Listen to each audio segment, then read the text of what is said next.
찬송 부르네. 이날의 하늘에서 새 양식 내리네. 성회로 모이라고 종소리 울리네. 복음의 밝은 빛을 온 세상 비치며 또 영생물이 흘러 시원케 하시네. 이 주일 지킴으로 새 은혜 입어서 영원히 쉬는 곳에 다 올라갑시다. 성부께 찬미하고 성자와 또 성령 참되신 삼위일체 다 찬송 부르세. 아멘.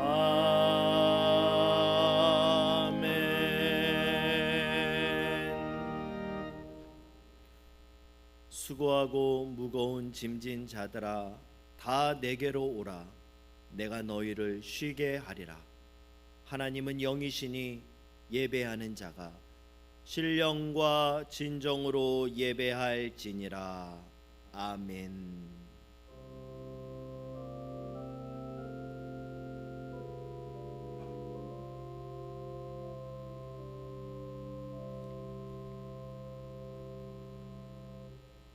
만세전부터 우리를 택하셔서 거룩한 빛의 자녀로 삼아주신 아버지 하나님, 그 무한하신 사랑과 거룩한 은총을 인하여 주님께 영광을 돌리나이다. 우리를 구원하시고자 온유와 겸손함으로 하늘 아버지의 뜻을 이루신 우리 주님 예수 그리스도의 구속의 은혜를 길이길이 찬양하옵고, 서로를 섬김을 통해 온전한 상생의 삶을 살아가게 하시는 성령의 교통하심을 인하여 주를 찬송하나이다. 성부, 성자, 성령께 세세무궁토록 영광이 있을지어다. 아멘.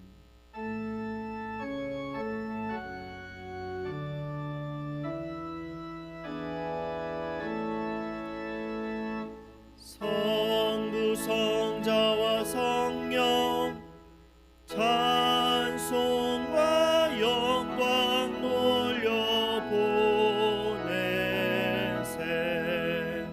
태초로 지금까지 또 영원 무궁토록 성삼위께 영광 영광.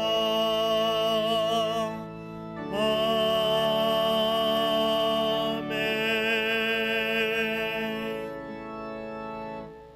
지금은 하나님과 나만이 아는 은밀한 죄를 고백하며 참회의 기도를 드리겠습니다.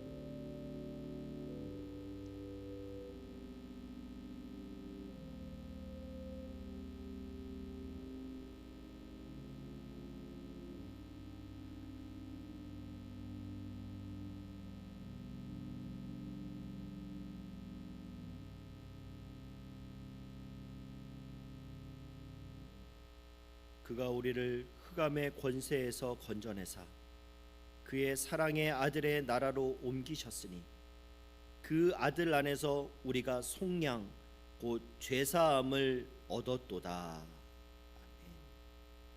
하나님께서 우리를 용서하신다고 분명히 말씀하십니다. 이 사제의 은총으로 한 주간도 기쁨 가운데 승리하시기를 바랍니다. 우리의 신앙을 고백하오니 나는 전능하신 아버지 하나님 천지의 창조주를 믿습니다. 나는 그의 유일하신 아들 우리 주 예수 그리스도를 믿습니다. 그는 성령으로 잉태되어 동정녀 마리아에게서 나시고 본디오 빌라도에게 고난을 받아 십자가에 못 박혀 죽으시고 장사된 지 사흘 만에 죽은 자 가운데서 다시 살아나셨으며 하늘에 오르시어 전능하신 아버지 하나님 우편에 앉아 계시다가 거기로부터 살아있는 자와 죽은 자를 심판하러 오십니다. 나는 성령을 믿으며 거룩한 본교회와 성도의 교제와 죄를 용서받는 것과 몸의 부활과 영생을 믿습니다. 아멘. 자리에 앉으셔서 교독문 38번을 교독하시겠습니다.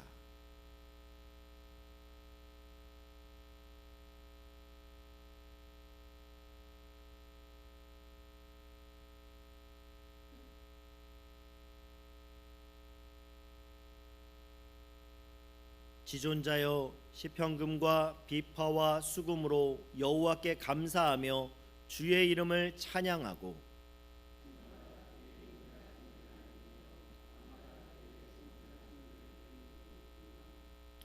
여호와여 주께서 행하신 일로 나를 기쁘게 하셨으니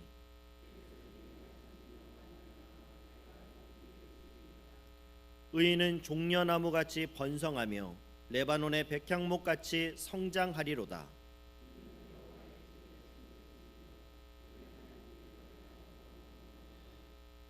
그는 늙어도 여전히 결실하며 진액이 풍족하고 빛이 청청하니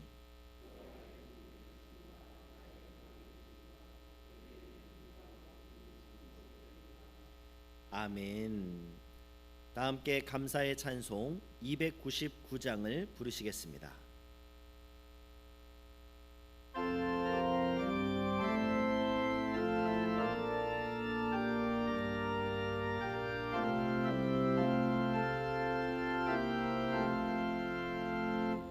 하나님 사랑에 온전한 참사랑 내 맘에 부어주시사 충만케 하소서. 내 주님 참사랑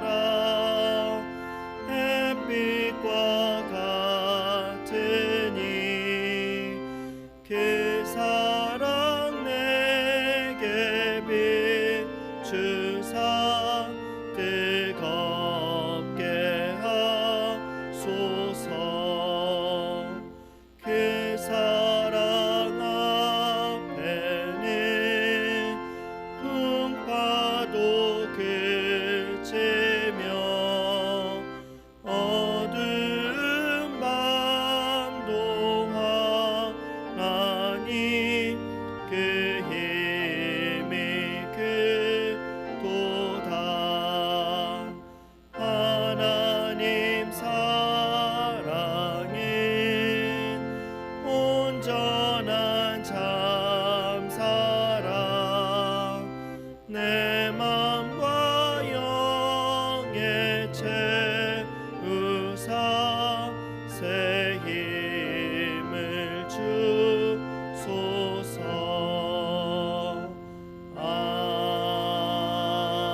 아멘.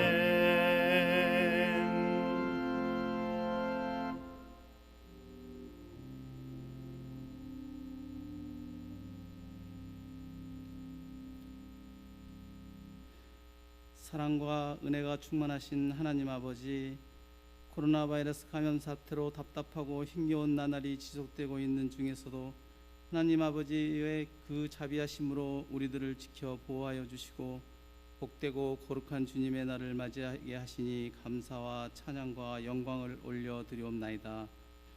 오늘도 말씀으로 은혜 받게 하여 주셔서 저희들에게 영적 충만함을 누리며 주님께 영광 돌리는 이 시간 되게 하여 주시옵소서. 사랑의 하나님 아버지, 주의 선하심과 인자하심이 충만한 이곳에서 마음의 안식을 누리며 예배를 드리고 있지만 지난 한 주간도 세상 속에서 살면서 거짓과 위선과 욕심 속에 살아온 저희들의 연약한 심령들을 용서하여 주시옵소서. 주님 뜻대로 살겠다고 다짐하면서도 늘 넘어지는 저희들을 긍휼히 여겨주시고 깨어지기 쉬운 저희들의 심령을 강건하게 붙잡아 주셔서 말씀과 기도로 거듭나게 하여 주시고 생활신앙으로 그리스도인답게 살아 믿음의 과실을 풍성하게 맺는 삶이 되게 인도하여 주시옵소서.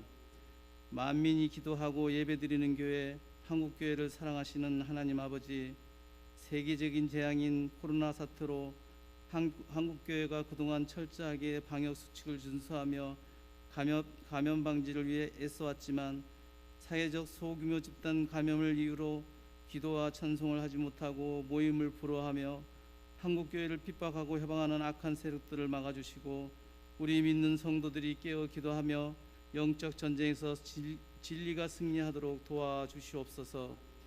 또한 시대적 변화를 명분으로 인권을 보호한다는 이유로 포괄적 차별금지법을 제정하려고 합니다.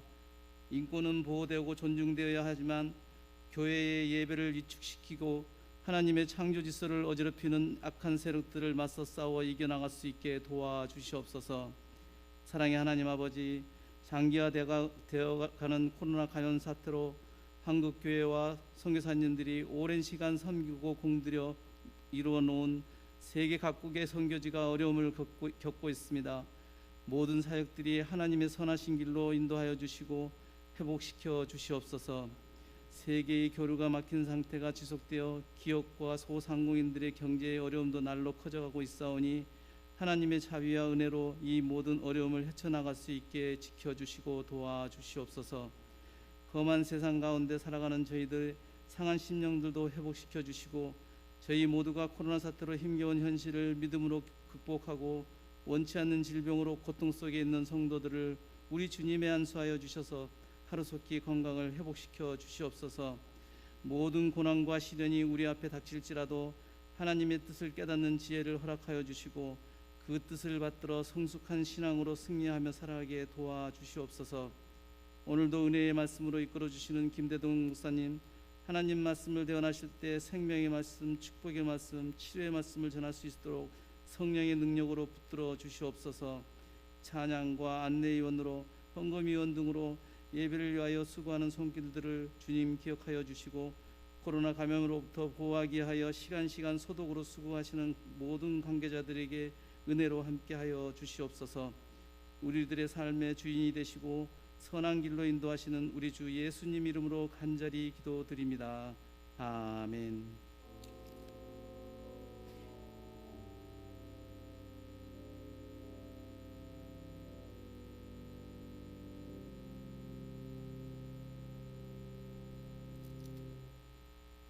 오늘 우리에게 주시는 하나님 말씀은 룻기 4장 13절에서 22절까지의 말씀입니다. 구약성경 406면입니다.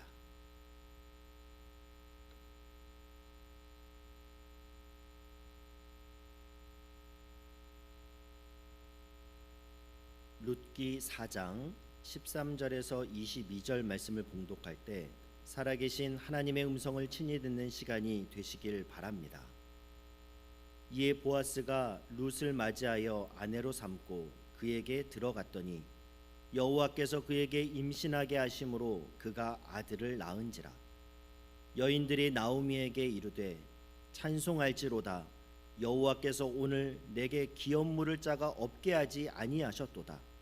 이 아이의 이름이 이스라엘 중에 유명하게 되기를 원하노라. 이는 내 생명의 회복자이며 내 노년의 봉양자라. 곧 너를 사랑하며 7 아들보다 귀한 내 며느리가 낳은 자로다 하니라. 나오미가 아기를 받아 품에 품고 그의 양육자가 되니 그의 이웃 여인들이 그에게 이름을 지어 주되 나오미에게 아들이 태어났다 하여 그의 이름을 오벳이라 하였는데 그는 다윗의 아버지인 이새의 아버지였더라. 베레스의 계보는 이러하니라. 베레스는 헤스론을 낳고 헤스론은 람을 낳았고 람은 암미나답을 낳았고 암미나답은 나손을 낳았고 나손은 살몬을 낳았고 살몬은 보아스를 낳았고 보아스는 오벳을 낳았고 오벳은 이새를 낳고 이새는 다윗을 낳았더라. 아멘.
이스라엘 역사 가운데 가장 캄캄하고 암울한 시대는 바로 사사시대였습니다.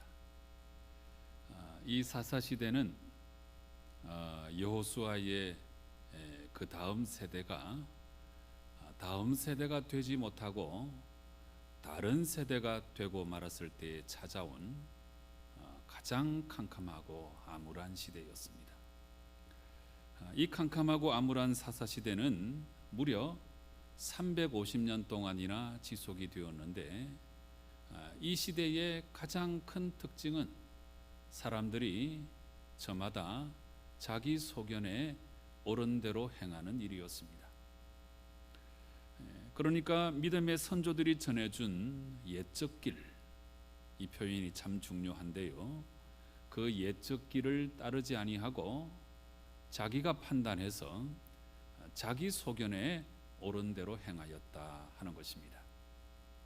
그래서 그 결과 도무지 영적 기운이라든지 도덕적 순결이라든지 이런 것들은 전혀 찾아볼 수가 없는 캄캄하고 암울한 역사가 무려 350년 동안이나 지속이 된 것입니다. 그런데 이렇게 캄캄하고 암울한 시대 속에서 한 줄기 빛과 같이 온 세상을 아름답게 비추이는 한 이야기가 기록되어 있는데, 그것이 바로 오늘 우리가 함께 읽었던 룻기의 말씀이 되겠습니다. 이 사사시대 유다 땅에 엘리멜렉이라고 하는 사람이 있었는데, 그는 나오미라고 하는 여인과 부부관계였고 또 말론과 기럨이라고 하는 두 아들을 두고 있었습니다. 그들은 그때에 유다 땅 베들레헴에 살고 있었는데, 갑자기 그 땅에 큰 흉년이 들어서 이 부부는 두 아들 말론과 기럨을 데리고 이방 땅 모압으로 이주를 해서 들어갔습니다. 처음 모압 땅으로 이주하였을 때 그들은 그런대로 괜찮은 삶을 살았습니다. 전에 살던 유다 땅 베들레헴과는 달리 그곳은 비옥하였고 또 그래서 좋은 생활을 함께 일구어 나갔습니다. 그런데 그렇게 살아가던 어느 날 이 가정의 가장이었던 엘리멜렉이 갑자기 죽고 말았습니다. 멀리 이방 땅 낯선 땅에서 가장이 죽었으니까 그 상실감은 너무나 컸습니다. 그러나 산 사람은 또 살아야 하지 않겠습니까? 나오미는 큰 슬픔 중에서도 이 두 아들을 열심히 키웠고, 마침내 두 아들은 장성해서 그 땅에 그 모압 여인을 만나서 결혼하였고, 그래서 두 아들 다 새로운 가정을 꾸리게 되었습니다. 그런데 어떻게 된 일인지 모압에 거주한 지 10년 정도 지났을 때에 이 두 아들 말론과 기럨마저 죽고 말았습니다. 무슨 이유로 죽었는지는 성경이 밝히고 있지 않습니다마는 어쨌든 그것은 이 나오미와 젊은 여인들에게는 너무나 큰 절망과 고통이었을 것입니다. 어느 순간에 엘리멜렉이 죽고 두 아들마저 죽고 이제는 나오미와 두 며느리, 이렇게 세 여인만 남게 된 것입니다. 이 참 험악한 상황이죠. 최악의 상황이 도래한 것입니다. 인간적으로도 아주 비극적이고 경제적으로도 심히 어려운 상황을 만나게 된 것입니다. 그런데 바로 이런 상황 중에 나오미는 고향 땅 베들레헴에 기근이 그쳤다 하는 소식을 듣게 되었습니다. 그래서 나오미는 모압을 떠나 이제 유다 땅으로 돌아가기로 결심하였습니다. 그런데 이렇게 나오미가 모압을 떠나 유다 땅으로 돌아가려 하였을 때 이때 두 며느리가 함께 나오미를 따랐습니다. 그들을 보고 나오미는 이렇게 말해 주었습니다. 너희는 각기 너희 어머니의 집으로 돌아가라.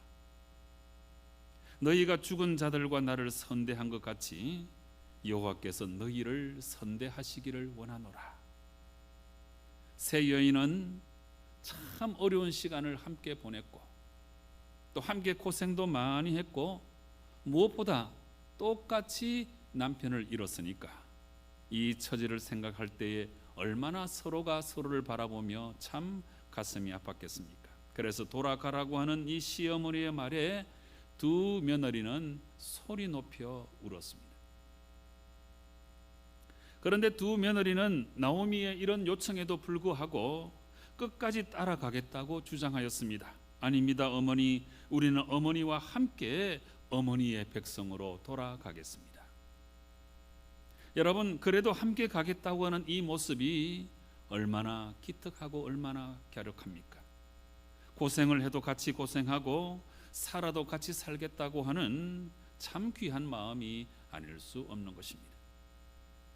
그렇지만 나오미는 이 며느리들의 그 간청을 만류하면서 이제 이렇게 말을 하고 있습니다. 참 절절한 표현이 나오는데요, 여러분 한번 들어보시기 바랍니다. 아니다, 내 딸들아, 돌아가라. 너희가 어찌 나와 함께 가려고 하느냐? 내 태중에는 너희의 남편 될 아들들이 없다. 나는 늙어서 더 이상 남편을 둘 수도 없다. 오늘 밤에 내가 남편을 두어 아들을 낳는다고 해도 그들이 자라기를 너희가 어찌 기다릴 수 있겠느냐? 그러니 돌아가라. 하나님의 손이 나를 치셨으므로 나는 너희들 때문에 정말 마음이 아프구나. 참 너무나 절절하지요. 그런데 이런 나오미의 말에 작은 며느리 오르바는 모압으로 돌아갔는데, 그러나 큰 며느리 룻은 그러지를 않고 끝까지 나오미를 붙쫓았습니다.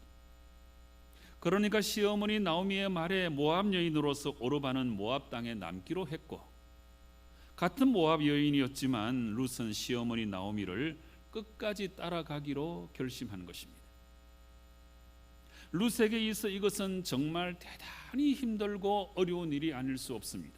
룻은 모압 여인이죠. 이방 여인입니다. 모압은 이스라엘과 친분이 있거나 뭐 서로 왕래하는 그런 나라가 아닙니다.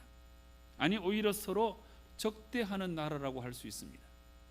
그리고 모압에서 태어나 이 모압에서 자라났는데 그 전통과 관습에 젖어 있는 모압 여인이 전혀 새로운 곳에, 그것도 적대 감정이 있는 다른 나라에 가서 산다고 하는 것은 정말 큰 모험이 아닐 수 없는 것입니다.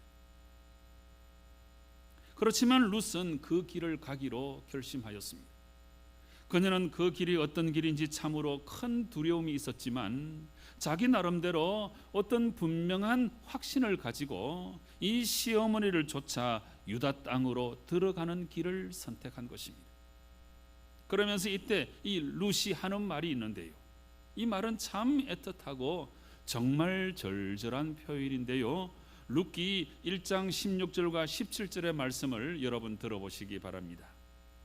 내게 어머니를 떠나며 어머니를 따르지 말고 돌아가라 강권하지 마옵소서. 어머니께서 가시는 곳에 나도 가고 어머니께서 머무시는 곳에서 나도 머물겠나이다.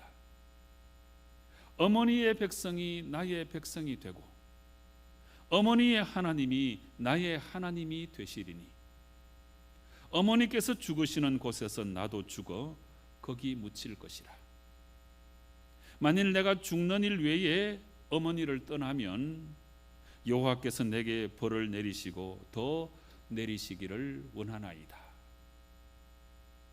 여러분, 홀로 되신 어머니를 끝까지 따라가서 내가 잘 복양해 드리겠다고 하는 이 룻의 마음, 이 섬김의 마음, 이 사랑의 마음이 얼마나 아름답습니까?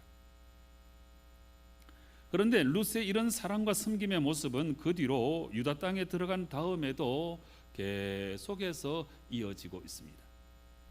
2장으로 들어가서 보시면 룻은 시어머니 나오미를 위해서 이제 밭으로 나가서 이삭을 줍기로 했어요. 이 이삭을 주어서 어머니를 잘 복양하려고 하는 모습을 보이고 있는 것입니다. 동병상련의 마음으로, 힘든 시대를 함께 살아가는 마음으로 이렇게 룻은 참 아름답고 귀한 사랑과 섬김의 마음을 갖고 어머니를 잘 모셨다 하는 것입니다. 그뿐만이 아닙니다. 나중에 기업 물을 일이 이제 일어나게 되는데 이 일이 성사될 때에 한 유력자를 만나게 됩니다. 그런데 그때 이 룻은 이 유력자로부터 이런 이야기를 듣게 되는데, 3장 10절과 11절의 말씀이 되겠습니다. 그가 이르되, 유력자가 말하는 거예요. 내 딸아 여호와께서 내게 복 주시기를 원하노라. 네가 가난하건 부하건 젊은 자를 따르지 아니하였으니 네가 베푼 인애가 처음보다 나중이 더하도다. 그리고 이제 내 딸아 두려워하지 말라. 내가 내 말대로 내게 다 행하리라. 네가 현숙한 여자인 줄을 나의 성읍 백성이 다 아느니라. 여러분, 룻은 참 대단하죠. 그 참 중심이 옹골찬 여인이었습니다. 그저 세상 쾌락을 따라 젊은 남자만을 따르지 아니하고, 그래서 룻은 사람들로부터 현숙한 여인이다 이런 소리를 들었습니다. 지금까지 말씀을 종합하면 룻은 참 현숙한 여인이었고, 자기 책임을 다하는 성실한 여인이었고, 중심이 옹골찬 사람이었고, 무엇보다 룻은 참 잘 섬길 줄 아는 사람이었습니다. 그런데 이렇게 참 아름다운 사랑과 섬김의 모습은 룻에게서만이 아니고 이제 그 시어머니 나오미에게서도 우리가 함께 발견할 수가 있습니다. 그야말로 나오미는 한많은 여인이었습니다. 흉년을 피해 이방 땅에 들어갔을 때에 갑자기 남편이 죽고, 이어서 두 아들마저 죽어버렸으니까 이게 얼마나 기구한 운명입니까? 그래서 나오미가 10년이 지나서 참 처절한 모습으로 고향 땅 베들레헴으로 돌아갔을 때에 사람들이 자기를 알아보는 것을 보고 이 나오미가 사람들에게 이렇게 말하는 장면이 있습니다. 나를 나오미라고 부르지 말고 마라라고 불러라. 이 마라는 고통이라고는 뜻이에요. 내가 인생에 많은 고통을 겪었으니까 나를 나오미라고 부르지 말고 나를 고통이라고 불러다오. 이렇게 말하는 장면이 나와요. 그런데 이렇게 안타까운 인생사 가운데 이 큰 며느리 룻이 그렇게 잘 섬기는 모습을 보고 그랬는지, 이 시어머니 나오미도 그에 대한 측은지심을 가지고 이 며느리를 잘 대해 주었습니다. 함께 유다 땅으로 돌아온 며느리 룻이 그래도 먹고 살려고 이삭을 주우러 나간다고 하였을 때, 그때 이 시어머니 나오미가 그 룻을 향하여 내 딸아 이렇게 부르면서 이 아랫 사람을 참 잘 대해주는 모습을 우리가 발견할 수 있습니다. 여러분, 이것은 나오미가 아랫 사람을 함부로 대하지 않고 사람을 존중히 여기는 그 마음의 태도를 갖고 있었던 것이고, 이 모습도 역시 우리가 바라볼 때 참 아름다운 섬김의 모습이 아닐 수 없는 것입니다. 사실 모압 땅에서 유다 땅으로 들어올 때 이 룻의 입장에서 보면 그 시어머니가 너무 괴팍한 시어머니라고 한다면 룻이 따라오려고 했겠습니까? 그러지 않잖아요. 그래서 이 모든 걸 종합해 보면 나오미 역시 사랑도 많고 섬길 줄 아는 그런 사람이었던 것 같습니다. 나오미의 이런 태도는 3장 1절에 가면 아주 더 감동적인 모습으로 나타나는데, 나오미는 룻에게 하루는 이렇게 말하였습니다. 룻의 시어머니 나오미가 그에게 이르되 내 딸아 내가 너를 위하여 안식할 곳을 구하여 너를 복되게 하여야 하지 않겠느냐. 여러분, 이 말은 시어머니 나오미가 이 며느리 룻을 제가 시킬 생각을 갖고 있었다 하는 것을 우리에게 알려주는 거예요. 평생 나만 복양하지 말고 너는 아직도 젊은데 이제 이 며느리가 자기 삶을 잘 살아갈 수 있도록 제가 시킬 생각을 갖고 있었던 거예요. 여러분, 시어머니 나오미가 며느리 룻을 향하여 이런 생각을 갖고 있었다는 것도 역지사지의 마음으로 생각할 줄 아는 사람인 거지요. 잘 섬기는 마음이 없었다면 이럴 수가 없는 것입니다. 그래서 그 뒤로 나오미는 신앙의 어머니로서 이 이방 여인 룻에게 기업 무르는 일에 대해서 상세하게 알려주게 되는데, 여러분, 이것은 나오미가 이제는 말씀으로 섬겼다 하는 것을 우리에게 알려주는 거예요. 여기서 이제 우리는 이 기업 무르는 일에 대해서 알아둬야 되는데요, 참 우리 하나님은 얼마나 자상하신 하나님이신지. 어떤 가정에 자식이 없이 가장이 죽어버린 경우에 그 친족 가운데서 이제 한 기업 물을 자가 나타나서 이제 그 미망인과 결혼해서 그 가정에 대를 이어가게 만드는 것, 이게 바로 하나님께서 구약 성경에 명하신 고엘 제도라고 하는 것인데, 이 고엘 제도에 기업 무르는 일이 나오는 거예요. 그래서 미망인으로서 그 공동체 안에 소외되고 비참한 삶을 살아가지 않도록 이제 남편도 죽고 자녀가 없으니까 그 여인의 미망인의 그 삶이 얼마나 기구합니까? 그래서 그도 공동체 안에서 더불어 함께 잘 살아갈 수 있도록 하나님께서 이 고엘 제도를 마련해 두신 거예요. 그래서 책임 있는 자가 그 미망인과 결혼해서 그 집안의 대를 이어주게 만드는 것, 이게 바로 기업 무르는 일이다 하는 것입니다. 그래서 지금 나오미는 이 고엘 제도를 통해서 이 며느리 룻을 제거시킬 생각을 갖고 있었던 것인데, 이 모든 것을 생각해 보면 이 시어머니 나오미가 얼마나 사려가 깊고 며느리 입장도 충분히 헤아릴 줄 아는 사람인가 하는 것을 우리가 알 수 있는 것입니다. 그러면 이제 그 다음의 이야기는 어떻게 진행되었을까요? 이제 그 다음 이야기를 살펴보려고 하면 이제 우리는 보아스라고 하는 인물을 생각하지 아니할 수 없습니다. 이 보아스는 나오미의 일가 친척들 가운데 속한 사람인데, 근데 이 보아스는 굉장히 유력하고 밭도 많고 재물도 많고 큰 부자였습니다. 그런데 이 보아스는 상당히 힘이 있고 재물도 많고 큰 부자였습니다마는 요즘 말하는 그 졸부들과는 달리 상당히 생각이 사려 깊고 그야말로 보아야 할 것을 볼 줄 아는 사람이었습니다. 여러분, 이러기가 사실 쉬운 게 아니잖아요. 돈이 좀 있다고 버팅기고 뭐 힘이 좀 있다고 갑질을 하고 좀 세련됐다고 끼리끼리 노는 사람들이 오늘날도 얼마나 많습니까? 그런데 이 보아스는 갖출 것을 다 갖추고 있는 사람이었지만 가진 것 때문에 자랑하거나 가진 것 때문에 교만하거나 공부 많이 했다고 뭐 버팅기거나 다른 사람을 함부로 대하거나 이런 모습이 전혀 없는 참 신사적인 사람이었습니다. 앞서서 룻이 시어머니 나오미를 복양하기 위해서 이삭을 주우러 갔다 하는 이야기를 제가 말씀드렸잖아요. 근데 그때 마침 우연히 이 룻은 보아스의 밭에 가서 이삭을 줍게 되었습니다. 그런데 이 밭을 드나드는 사람들이 얼마나 많았겠습니까? 그런데 이 보아스는 뭐 돈이 좀 있다고 세상 유행을 쫓고 함부로 사치하고 방탕하는 사람이 아니어서 한눈에 이 룻이 얼마나 현숙하고 얼마나 성실한 사람인가 하는 것을 대부분에 깨닫게 됐어요.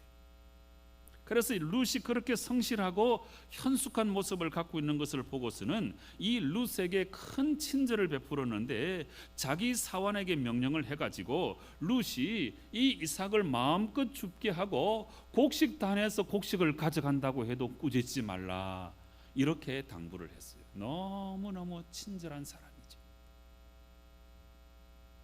여러분, 이 보아스는 참 가문까지도 대단히 훌륭한 사람이었습니다마는 여러분, 지금 그런 걸 다 내려놓고 이방 여인에게까지 이 친절을 베푸는 모습은 너무나 귀한 섬김의 모습이 아닐 수 없습니다. 사람 그 자체를 가장 소중하게 생각하는 이 사랑과 섬김의 마음이 없으면 이럴 수가 없는 거지. 그런데 그 무엇보다 이 보아스가 참 섬김의 사람인 것을 보여주는 대목은 기업 무르는 일을 그가 친히 감당한 장면에서 아주 절정을 이루고 있습니다. 기업을 무르는 일은 가까운 친족부터 감당해야 되는 일인데, 그런데 이런 일에도 보아스는 절차를 잘 따랐어요.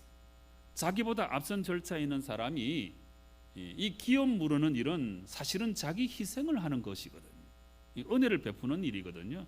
그래서 나는 이 일을 못하겠다 이러면 그 발에서 그 증인 앞에서 신발을 벗었어요. 그래서 이 룻기에 이제 신발 벗는 장면이 나오지요.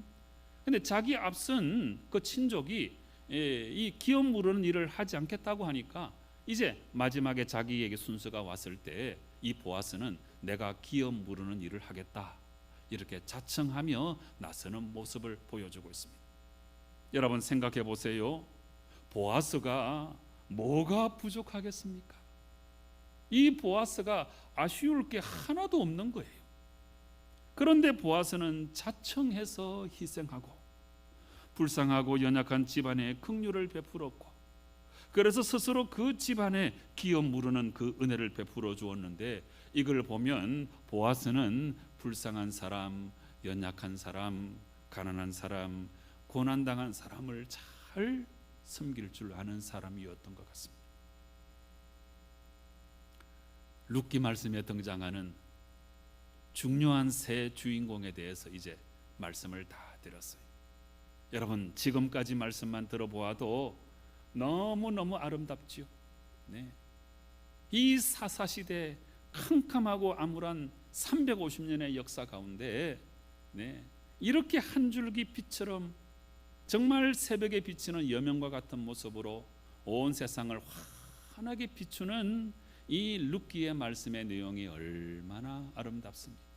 지고지순한 사랑의 이야기, 정말 하나님의 마음으로 섬길 줄 아는 사람들의 이야기고, 그래서 이 캄캄한 사사시대를 기록한 사사기 그 다음에 이 룻기 4장밖에 되지 않는 이 룻기 말씀이 딱 그 다음에 나오는 것은 이 하나님의 뜻인 거예요. 네, 아무리 세상이 캄캄해도 이 룻기에 나오는 이 주인공들의 모습을 본받아서 너희들도 섬기며 살아야 된다, 이걸 말씀하시는 것 같아요. 지금까지 제가 이 세 사람의 섬기는 모습에 대해서 각각 세 가지씩 제가 찾아가지고 여러분들에게 설명을 다 드렸는데, 지금까지 내용을 한번 종합해 보겠습니다. 먼저 룻은 첫째, 시어머니가 가는 곳에 나도 가겠다고 하며 끝까지 섬겼습니다. 둘째, 시어머니를 위해서 이삭을 죽기까지 그 어머니를 잘 복양했어요. 셋째, 그리고 이삭을 줍든 무엇을 하든지 간에 매사에 이 룻은 현숙한 모습으로 성실한 모습으로 섬겼다 하는 이야기입니다.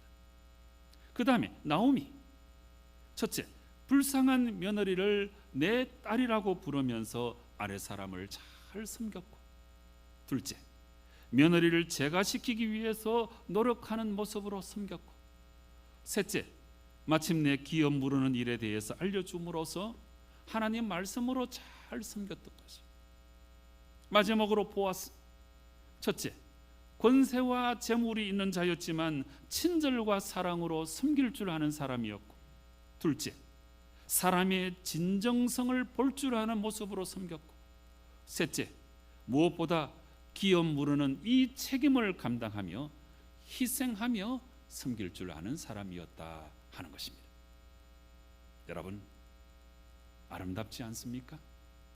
네, 사사시대의 캄캄한 역사 속에서 하나님께서 왜 이 룻기 말씀을 기록하게 하셨을까요? 하나님의 의도와 섭리를 우리가 대번에 알 수 있지 않습니까? 사랑하는 성도 여러분, 여러분도 룻처럼 나오미처럼 보아스처럼 잘 섬길 줄 아는 사람이 되어서 이 세상을 아름답게 변화시키는 성도 여러분 꼭 되시기를 바랍니다. 이제 결론을 말씀드릴게요. 오늘 우리 이 룻기 4장까지 있는데 맨 마지막 부분의 말씀을 우리가 읽었죠. 오늘 본문 말씀, 이 룻기의 결론이 잘 나타나 있습니다. 이렇게 지고지순한 모습으로 세 사람이 잘 섬겼더니 하나님께서 역사해 주셔서 마침내 룻과 보아스는 결혼했고, 이 일이 어머니 나오미에게는 큰 기쁨이 되었습니다. 13절 보세요. 보아스가 룻을 아내로 맞이하여 결혼하였고 두 사람이 아들을 얻게 되었다. 이렇게 기록하고 있습니다. 14절 보세요. 이 일이 나오미에게 큰 기쁨이 되었고 그들은 함께 입을 모아 하나님을 찬양하였습니다. 15절 보세요. 이 일로 말미암아 생명의 회복자, 이 표현이 나왔죠. 이 표현은 대를 이어나갈 수 있게 되었다, 이 이야기. 그 다음에 노년의 복량자, 이 표현이 나오죠. 나오미의 노후 생활 문제가 해결되었다는 거예요. 그리고 이 모든 일들은 7 아들보다 더 귀한 며느리 룻 때문이라고 밝혀주고 있습니다. 너무나 아름다운 해피엔딩이죠. 그야말로 모든 것이 다 합력하여 선을 이루는 모습인 거죠. 그래서 이제 우리는 이 부분에서 아주 중요한 한 가지 결론을 찾게 되었습니다. 그것은 룻기에 나오는 이 룻과 나오미와 보아스가 이렇게 참 아름다운 모습으로 서로 섬기며 살아갔더니 그 결과 어떻게 됐죠? 정말 너무나 아름다운 상생의 역사가 넘치게 된 거예요. 상생, 더불어 산다는 거예요. 네, 함께 산다는 거예요. 예? 나 혼자만 살지 아니하고 너 혼자만 살지 아니하고 서로 잘 섬겼더니 함께 아름답게 살아가는 그런 결과가 왔다는 거예요. 여러분, 섬기면 상생하게 되어 있습니다. 우리가 서로 섬기면 결국 나도 살고 너도 살게 되어 있는 것입니다. 그래서 상생, 더불어 사는 것은 이 섬김의 결과물입니다. 우리가 잘 섬기면 마지막에 더불어 살게 되는 아름다운 역사를 우리가 누리게 된다는 사실입니다. 사랑하는 성도 여러분, 여러분도 잘 섬김으로 말미암아 상생의 아름다운 역사 꼭 이루시기를 바랍니다. 아직 끝나지 않았어요. 또 남아 있어요. 네, 17절부터 22절까지는 제가 풀어서 설명을 해드릴게요. 보아스와 룻이 결혼해서 낳은 그 아들의 이름을 오벳이라고 지었는데 이 룻기의 마지막 부분은 놀랍게도 오벳 이후에 계보를 기록함으로 마감하고 있어요. 그래서 이 오벳이 누구냐 하면 17절 보세요. 그는 다윗을 낳은 이새의 아버지라고 밝혀주고 있습니다. 그리고 마지막 21절과 22절 보세요. 보아스는 오벳을 낳았고 오벳은 이새를 낳고 이새는 다윗을 낳았더라. 예, 다윗을 낳았다는 이 이야기가 룻기의 마지막 표현이. 다윗이 누굽니까? 이스라엘 역사 가운데 가장 위대한 사람이죠. 그런데 이 다윗이 누구에게서 나왔어요? 네, 룻과 보아스가 결혼해가지고 그 후손에 이 다윗 왕이 태어났다는 이야기. 이 이야기는 마태복음 1장에 예수님 족보에도 나타나 있어요. 보아스는 룻에게서 오벳을 낳고 이렇게 기록하고 있습니다. 여러분, 이 이야기가 우리에게 무엇을 전해주고 있습니까? 이 룻기의 이 섬김의 이야기는, 이 지고지순한 이 아름다운 이야기는 한 개인이나 가족의 그 이야기를 뛰어넘어서 우리 하나님 아버지의 그 구속사의 도도한 흐름의 주인공이 되게 만들었다 하는 사실이에요. 기가 막힌 이야기죠. 섬김의 그 결과가 이렇게 아름다운 모습으로 나타난 거예요. 여러분, 오늘날 우리는 우리 삶의 현장에서 섬기지 않고 욕심 부리고 이기적이고 나 혼자만 살려고 하다가 결국은 안타까운 결과를 가져오는 이야기를 너무나 많이 전해 듣고 있습니다. 돈 좀 있다고, 힘이 좀 있다고 그것을 믿고 까불다가 전혀 섬기지 않는 모습으로 자기만을 위해서 살아가다가 망하는 사람들 우리는 너무나 많이 보고 있어요. 여러분, 이 섬기는 이야기는 한 개인도 마찬가지고 공동체도 마찬가지고 이 나라도 마찬가지. 대선도 이기고 총선도 이겼다고 오만해진 이 정권이 지금 어떤 모습을 보이고 있는지 우리는 똑똑히 바라보고 있잖아요. 네. 사랑하는 성도 여러분, 섬기지 아니하면 망합니다. 섬겨야 사는 거예요. 진실로 이 정신을 오늘 룻기를 통해서 꼭 배워야 합니다. 지난 주일날 제가 이 말씀을 드렸죠. 우리가 섬기려고 하면 겸손해야 된다. 네, 이 겸손이 섬김의 출발점이라고 말씀을 드렸잖아요. 그런데 이 섬김의 목적점, 최종점이 뭐냐? 이 상생이에요. 상생. 섬겨야 우리가 사는 거예요. 예? 섬겨야 나도 살고 너도 사는 거예요. 섬겨야 우리 모두가 더불어 살게 된다는 사실 여러분 분명히 기억하시기 바랍니다. 지난 주간에 제가 텔레비전을 보는데 제가 참 좋아하는 프로그램이 나와가지고 이렇게 이제 참 재미있게 봤습니다. 옥탑방 문제아들 이 프로그램 아세요? 여기 아주 그 질문하고 이제 대답을 찾는 정답을 찾는 그 프로그램인데 아주 짭짤한 내용이 많아요. 우리 생활 속에 유익한 내용이 참 많아요. 네. 근데 이제 그 PD가 이제 이제 문제를 읽어주고 패널들이 대여섯 명이 이렇게 앉아 있다가 이제 그 문제를 푸는 이제 그런 형식인데 이제 이런 문제가 나왔어요. 여러분, 제가 이 문제를 그대로 읽어드릴 테니까 여러분 한번 풀어보세요. 얼마 전 미국 50대 남성 빌 코너가 자전거를 타고 40일간 무려 4,000km를 달린 사연이 알려지면서 큰 화제가 됐는데요. 40일간 4,000km를 달렸으니까 하루에 100km 자전거를 타고 달려간 거지요. 그가 이렇게 먼 길을 달려온 이유는 한 청년을 만나기 위해서였습니다.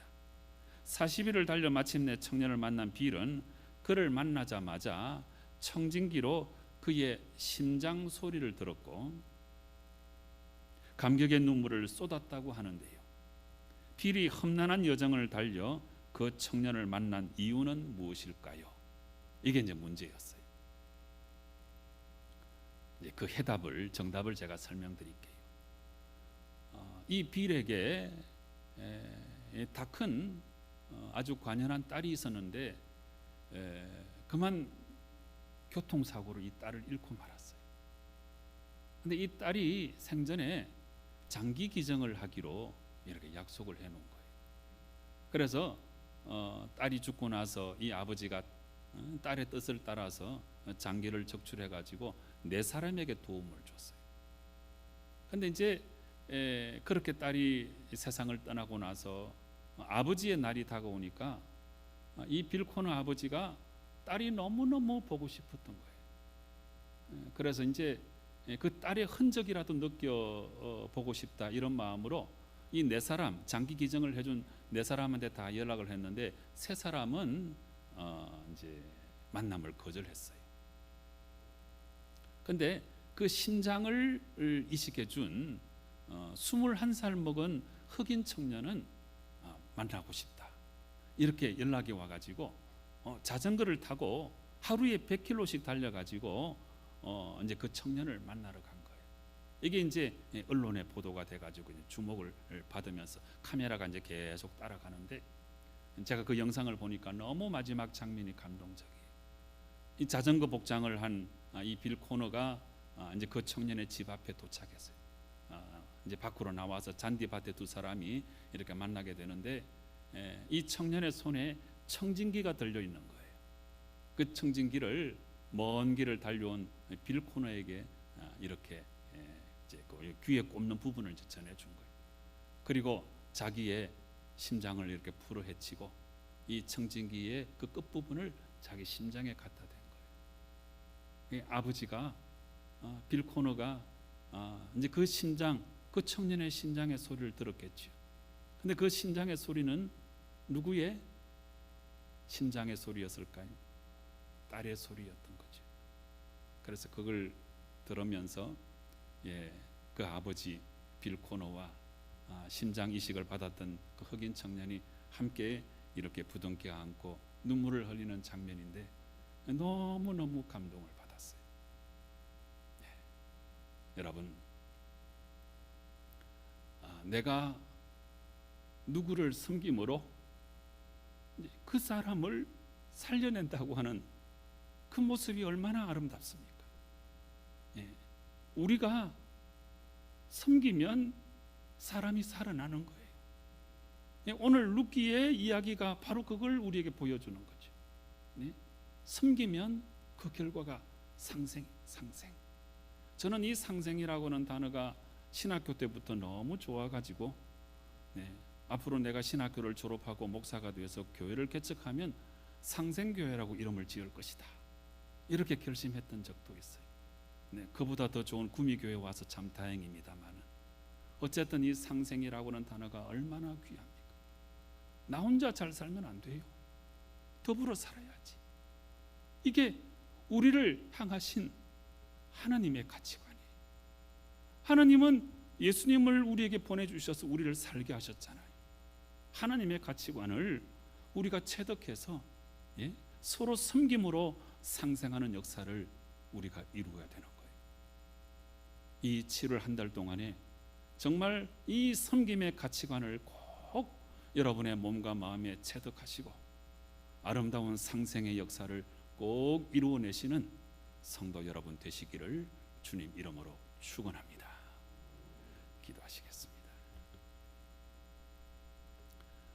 아버지 하나님, 나 혼자만 잘 살겠다고 섬기지 않은 모습으로 살아가다가 참으로 망하는 인생을 우리가 절대로 살지 않도록 도와주시고, 우리 예수님 모습 꼭 본받아서 정말 섬김으로 말미암아 상생하는 아름다운 역사를 우리가 꼭 일구어내게 역사하여 주시옵소서. 예수님의 이름으로 기도드리옵나이다. 아멘.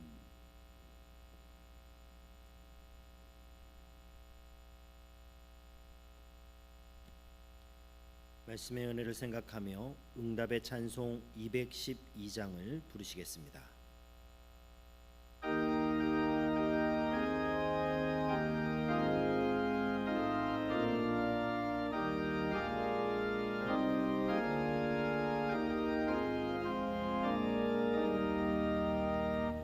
겸손히 주를 섬길 때 괴로운 일이 많으나 구주여 내게 인주사 잘 감당하게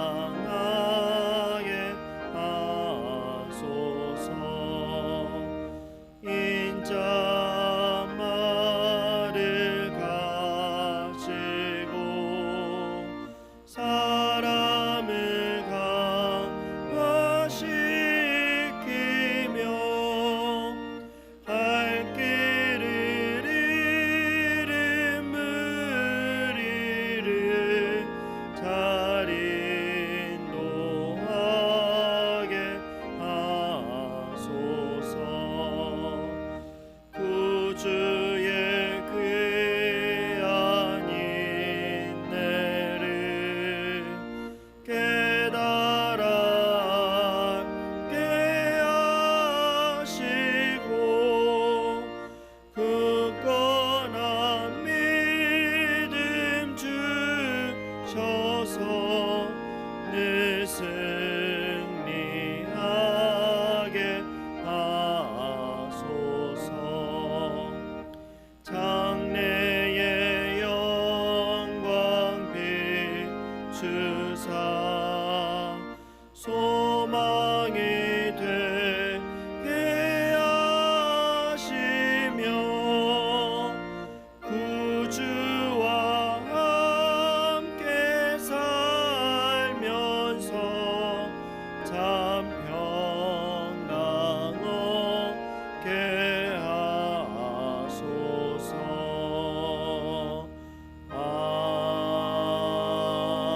아멘.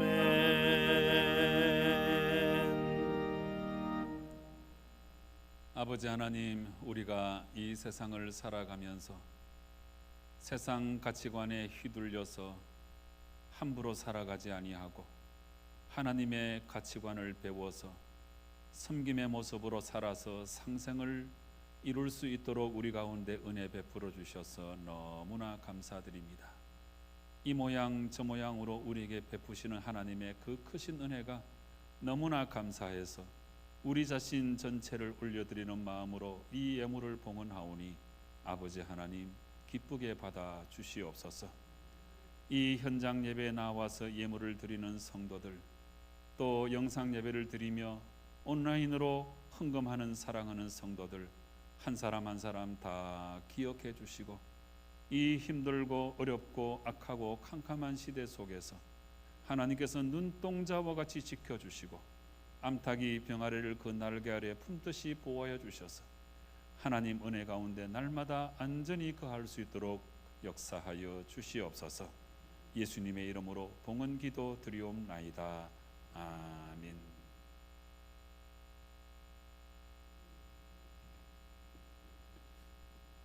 네, 오늘 현장 예배에 나오신 성도 여러분 진심으로 환영합니다. 잘 오셨습니다. 반갑습니다. 이 시간도 영상으로 예배 드리시는 분들이 많이 계시는데요. 여러분 가운데도 하나님의 크신 은혜가 임하시기를 간절히 바랍니다. 힘들고 어려운 시대 속에서 우리가 인내의 마음을 가지고 하나님께 소망을 두고 다 이겨나가야 되는데, 그러기 위해서 우리 매일매일 말씀으로 묵상하는 게 참 중요합니다. 8월달 묵상집 나와 있으니까 여러분 꼭 구입하시기 바랍니다. 네, 그리고 이 묵상이 참 중요한데 요즘 새벽기도를 제가 꼬박꼬박 녹화를 해서 유튜브에 올리고 있는데 이 새벽기도의 녹화 여러분 꼭 한번 찾아서 살펴보시면 좋겠어요. 많은 분들이 큰 힘과 위로를 경험한다고 하는데요. 새벽 시간에 맞춰서 보셔도 되고 아니면 일과 중에 정한 시간을 택해서 그렇게 보셔도 되는데 참 중요한 내용입니다. 지난 며칠 동안은 우리가 시편 말씀을 통해 은혜 많이 받았죠. 오늘부터 로마서예요. 로마서 너무너무 중요한 말씀이고 제가 온 정성을 다해서 녹화하고 있습니다.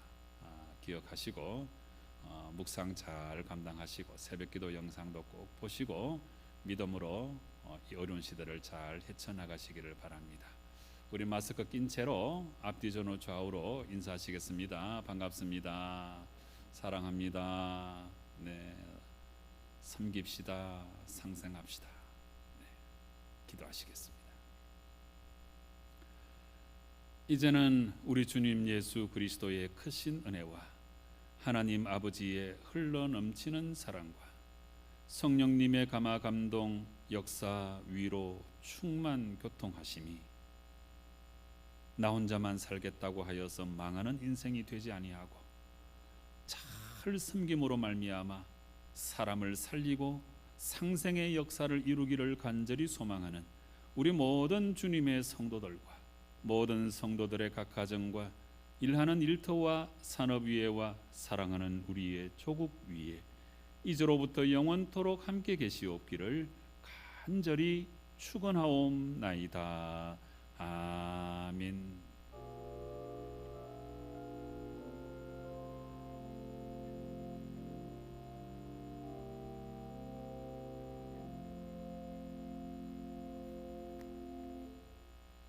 네, 오늘도 퇴장 안내해 드리도록 하겠습니다. 2층 퇴장하시고 이어서 3층 퇴장하시겠는데요. 오늘 2층 A열, B열 먼저 일어나셔서 오른쪽 뒤편으로 퇴장해 주시고 2열, F열 일어나서 왼편으로 퇴장해 주시고요. C열, D열은 우리 잠시 기도하시면서 자리에서 기도하시면서 기다려 주시기 바랍니다. 퇴장하시겠습니다.